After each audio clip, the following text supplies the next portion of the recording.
Welcome to another edition of Autocar India Quick News, your weekly wrap of all the happenings from the automotive world. Before we get going, do please remember to subscribe to the Autocar India channel and make sure you hit the bell icon so you'll never miss an update. We'll start the week's news with Global NCAP that released crash test scores for 3 India market cars. The Kia Carens was rated 3 stars for adult occupant protection. Interestingly, the Carens was tested twice under the new protocol. The first time around, the MPV was rated 0 stars due to poor protection for the driver's neck and marginal protection for the chest and driver's and passengers' knees. Since then, Kia has improved the restraint systems and the retest yielded the adult occupant protection rating improving to 3 stars. In both tests, the body shell integrity in the frontal impacts was considered unstable and not capable of withstanding further loadings. In addition, GNCAP also said that no side pole impact test was conducted due to the 3-star rating, and that although seatbelt reminders for the first and second row are standard, it only fulfills the requirements for the front row.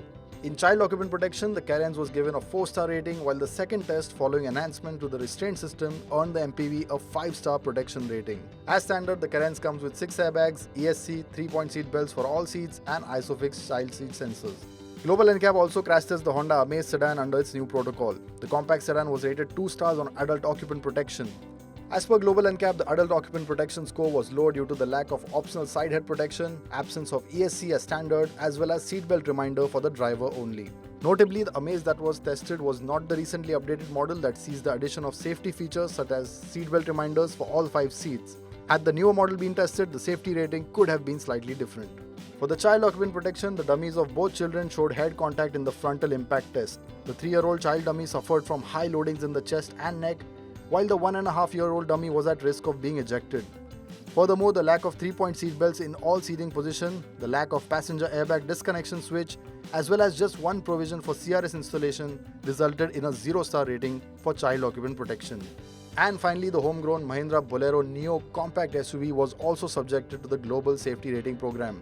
The compact SUV received a 1-star rating for both adult and child protection. Global NCAP reported that the SUV had an unstable structure and footwell area, and additionally it also showed weak chest protection and poor foot protection for the driver. The Bolero Neo does not offer curtain airbags or seatbelt reminders for all passengers. As far as child occupant protection goes, the lack of 3-point seat belts for all passengers, lack of a passenger airbag switch, and only one child restraint system resulted in low scores in this area.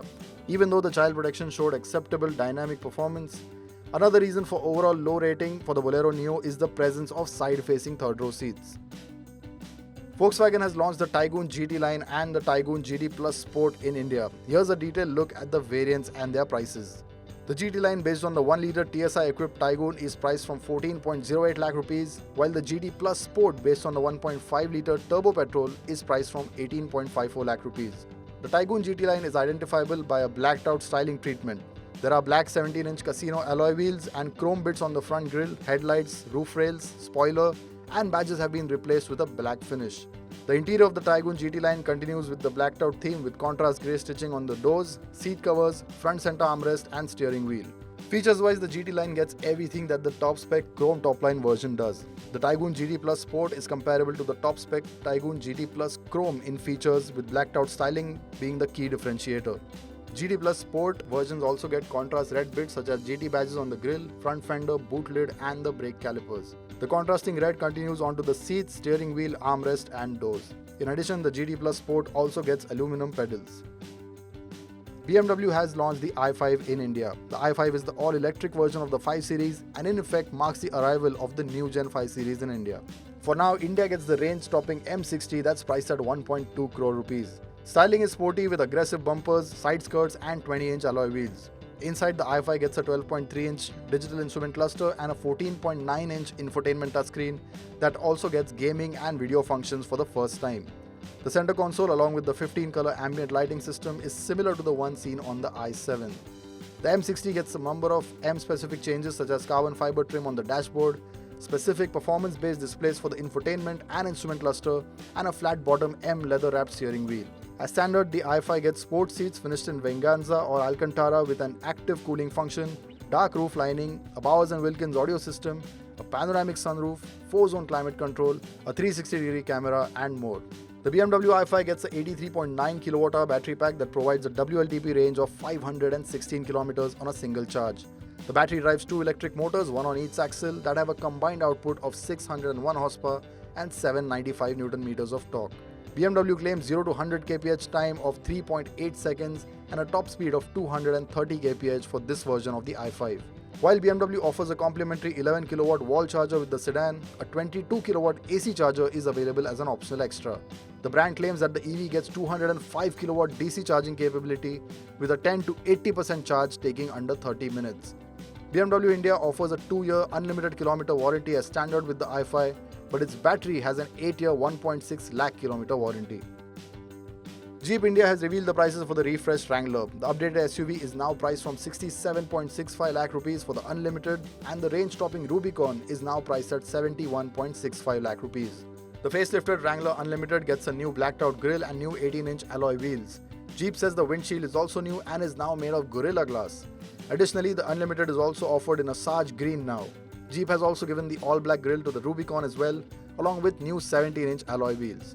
The Rubicon continues to get all the badges and decals that mark it apart as the more hardcore Wrangler. There are not many updates to the interior and the layout remains more or less the same, but the round central air vents are now positioned below the new 12.3-inch infotainment touchscreen that runs on Jeep's latest Uconnect 5 OS. Both the Unlimited and Rubicon also now get 12-way powered front seats, wireless Apple CarPlay and Android Auto, and 6 airbags. Other safety kit includes electronic stability control, hill start assist, hill descent control, electronic roll mitigation, automatic headlamps, a tire pressure monitor, and rear parking sensors and camera. As before, both variants are powered by a 2-liter 4-cylinder turbo petrol engine which is shared with the Grand Cherokee.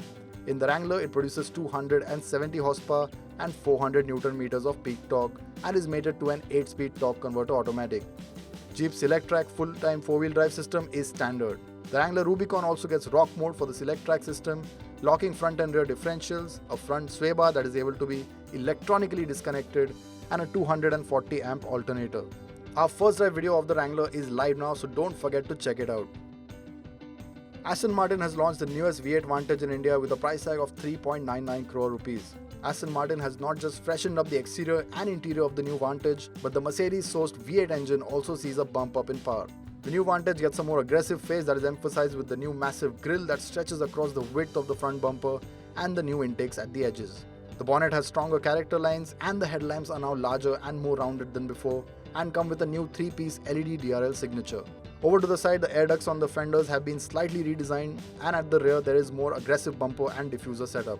The new Vantage is also 30 mm wider than before, and there are new frameless mirrors and flush electric door handles. With the new Vantage, Aston Martin has stepped away from previous gen Mercedes-influenced interiors for one that has been designed in-house. The main focus of attention here is the new 10.25-inch touchscreen running the bespoke software that connects to a dedicated smartphone app and also includes features like wireless smartphone mirroring. But the focus was not just on digitization. The new Vantage has also retained physical controls for the climate control stack, gear selector, drive control switch, among other functions. It also gets an all-new steering wheel and a new digital instrument cluster. But the new Vantage is not just about the looks. Under the hood, the Mercedes-AMG derived 4-liter twin-turbo V8 now makes 665 horsepower and 800 Newton meters, making it as quick as the outgoing V12 Vantage. 0 to 100 kph time stands at 3.4 seconds and the Sports Coupe is capable of achieving a top speed of 325 kph. Power is sent to the rear wheels via an 8-speed torque converter automatic gearbox. Aston Martin claims the new Vantage to have a punchier in-gear acceleration and snappier shifts, as well as more distinct characteristics in each of the drive modes. Mercedes has finally revealed the production spec G-Class electric SUV. The electric G-Class will be called the G580 with EQ technology, representing a shift in the naming strategy for electric Mercedes vehicles, and also showcases how the G580 was developed to be a G-Class that just happens to be battery powered. What's more interesting is that this electric G-Wagon will be coming to India soon. When it comes to the styling, the G580 is virtually identical in design to the recently updated G450D, with a subtle reworking of the grille and discrete EQ badges to set it apart. But behind the scene, an extensive amount of work has gone into maximizing aerodynamic efficiency, which has resulted in a new A-pillar design and a new spoiler lip on the front of the roof. The bonnet has also been sculpted to be more aerodynamic. The optional spare wheel holder mounted on the rear boot can be replaced with a similarly styled charging cable holder. According to the German brand, the G580 was developed to offer uncompromised off-road ability, so the electric G-Wagon is equipped with 4 electric motors that sends 147 horsepower of power to each wheel. Combined, the G580 is capable of producing 587 horsepower and a whopping 1165 Newton meters of torque. The 116 kWh battery that is shared with the EQS can be fast charged at speeds up to 200 kilowatts and gives it a claim range of 470 kilometers. According to the brand, the motors have been developed specifically for the G580 and each is driven by a separate 2-speed gearbox. It has a 0 to 100 kph time of less than 5 seconds and a top speed of 180 kph, but the real focus is on delivering off-road performance. So Mach has equipped the electric off-roader with independent front suspension, a new rigid axle at the rear containing the integrated electric drive unit and virtual differential locks to optimize torque vectoring. Mercedes claims the G580 offers up to 100% gradability on certain surfaces and the ability to transverse side slopes of up to 35 degrees. The G580 also features a fording depth of 850 mm. Also aiding off-road capabilities are functions like the G-steering, which reduces the turning circle by enabling it to pivot around an individual wheel, and an off-road crawler function that can run as low as 2 kph. But the party piece of this G-Wagon is the ability to perform a G-turn, which allows it to rotate 720 degrees on the spot. And now over to the world of two-wheelers. Bangalore-based manufacturer Ultraviolette has launched the F77 Mach II for an introductory price of 2.99 lakh rupees and the F77 Mach II Recon at 3.99 lakh rupees. The Mach II F77 is offered in two variants, the standard F77 and the F77 Recon. Based on the same platform as the original F77, the Mach II gets a host of new electronic features as part of the performance pack to make the Mach II safer than before. On top of the list is the new optimized ABS system that offers front-only ABS mode, turning the rear ABS off and leaving the front ABS active. Other features like 3 levels of traction control, hail-hold assist, TPMS, the ability to set a charge limit, and a Find My F77 feature, new themes for the display and onboard navigation have also been added. The F77 Mach II is claimed to offer 211 kilometers of range, and the F77 Mach II Recon boasts a higher IDC range of 323 kilometers. Bookings for both motorcycles will open across 15 cities. Ultraviolette also has plans to expand its dealership network with 18 to 20 new locations across India. And that wraps up this week's quick news. Thank you for joining in. See you next week.